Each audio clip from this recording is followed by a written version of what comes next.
One, two, three, four.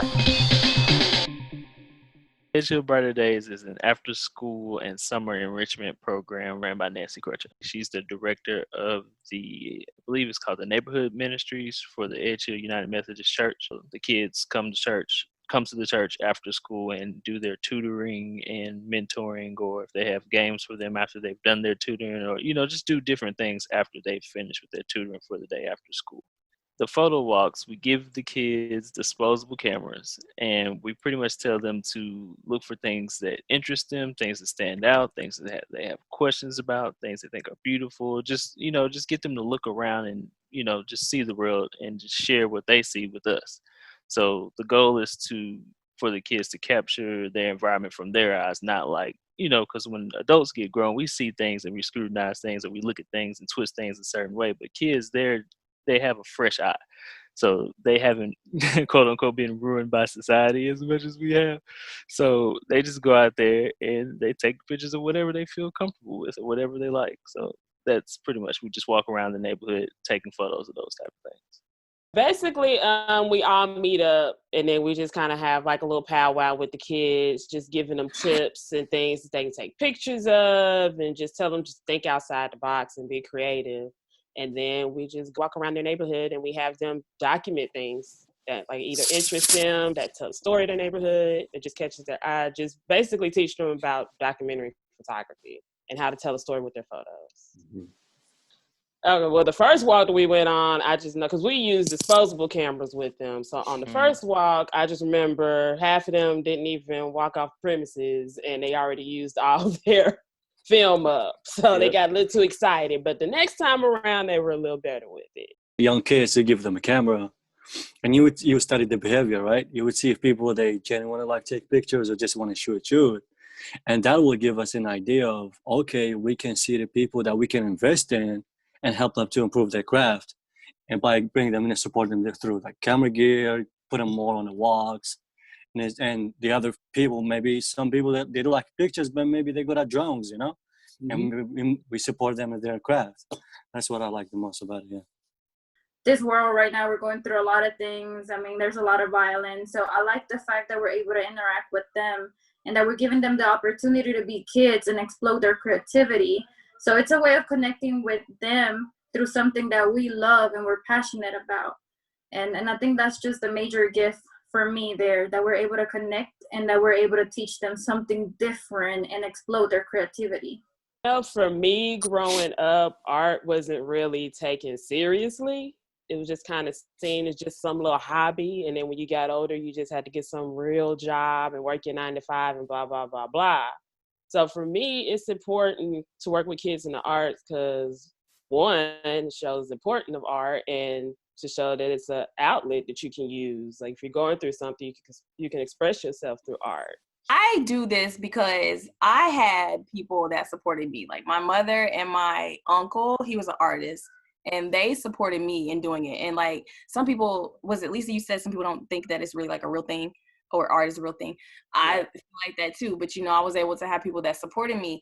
And I just feel like, especially if we agree and we agree with like arts, like it's our job to invest in them. It's our job to invest in their craft.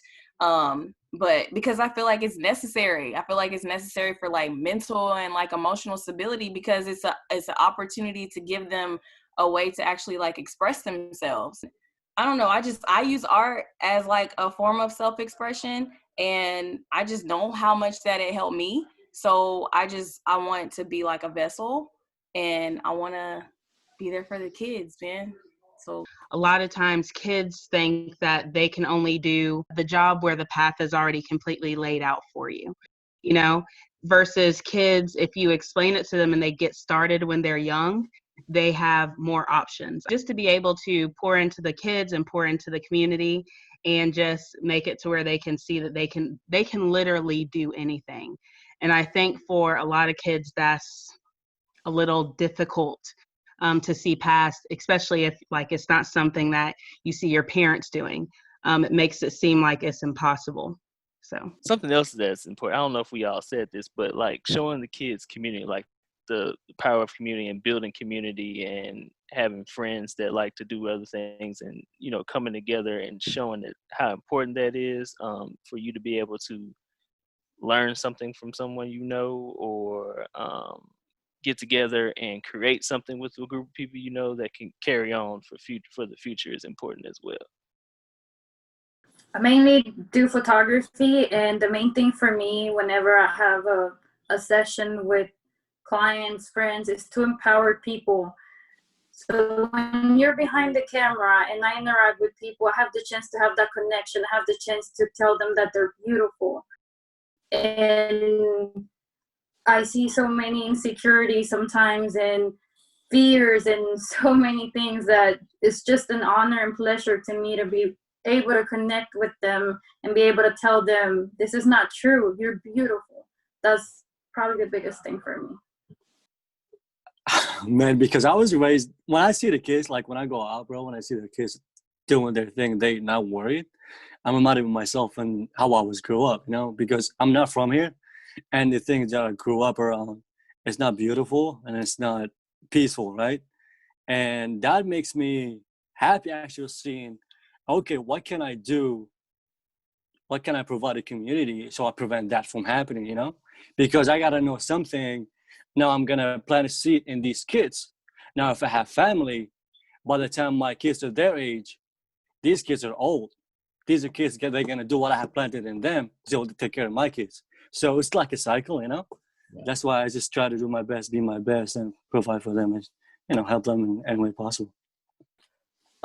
Like Mustafa says, planting seeds, man. The earlier that you teach a child something, the better. Especially if it's, the earlier you teach a child something good, the better. Right. Because they're immediately going to attach to it. No matter what you do, they're going to follow. You say a word, they're going to repeat it. You act a certain way, they're going to repeat it. I mean, you could literally, if you hop up and down the steps every day when you come in the house from work, they're going to do that. So you need to engage with them immediately, as soon as you can. Second thing, as far as the Edgehill Brighter Days program, I feel like Miss Nancy has done so much for the community, and she's been there for so long and seen so many kids come through there, and she needs help. Like, people should come back and help people like that. People in the community like her aren't recognized enough. They aren't spoken about. They're almost forgotten for the most part. So I wanted to do my part as a villager. Not necessarily, people say giving back, which I understand what they mean by that, but I feel like we have lost the village concept. So I feel like I'm doing my part as a part of that village, trying to set some sort of example, or just sharing my passion pretty much. Like, if you know something, share it with somebody. Now, they may not catch on to exactly what you're doing, but it might spark something in their brain to do something else, and that's the goal. I know we talk about photography and painting and visual arts and things like that, but the goal is just to keep introducing them to things to maybe spark something in their mind. For people to realize that their art and their creativity is their superpower, and there's nothing that they can't do as long as they keep pursuing it and pursue it in their own way versus trying to be what someone else already is. And no one can be better than them because they are who they are.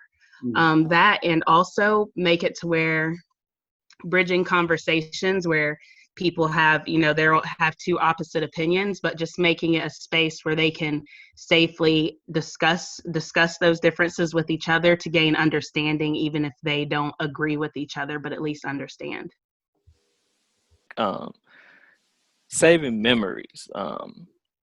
Things go by and they're forgotten, especially in the Black community. Our history is it's hard to find things that happen in our history, like to go back and do research. It's pretty much washed away for the most part. So starting here is important. So my goal is just to capture as much as I can, mostly family things, but anything outside of this, capture as much as I can, just to make sure that that history is preserved.